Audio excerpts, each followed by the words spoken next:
breaking news from Larva Nine. A major economic confrontation is unfolding between two of the closest neighbors in the Western world.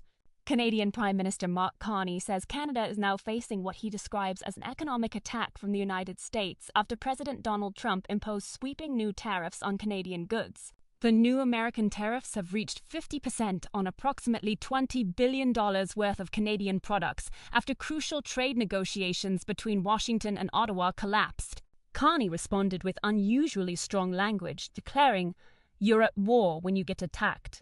We got attacked." Canada is now preparing to fight back economically. Beginning September 8th, Carney says his government will impose retaliatory tariffs on American goods, matching the United States dollar for dollar. The dispute could affect industries ranging from steel and dairy to electronics, appliances, agricultural equipment, and other goods crossing one of the world's most important trading borders. President Trump and his administration argue that American businesses have faced unfair treatment and trade barriers from Canada. Canadian officials, however, say the latest American demands went too far and threaten Canada's economic interest and sovereignty. For decades, Canada and the United States have maintained one of the closest economic relationships on Earth.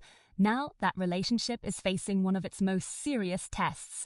And for people of faith, moments like these remind us just how quickly relationships between nations can change. The Bible tells us in Matthew chapter 24 that there would be wars and rumors of wars, while Scripture repeatedly warns believers not to place ultimate confidence in earthly kingdoms.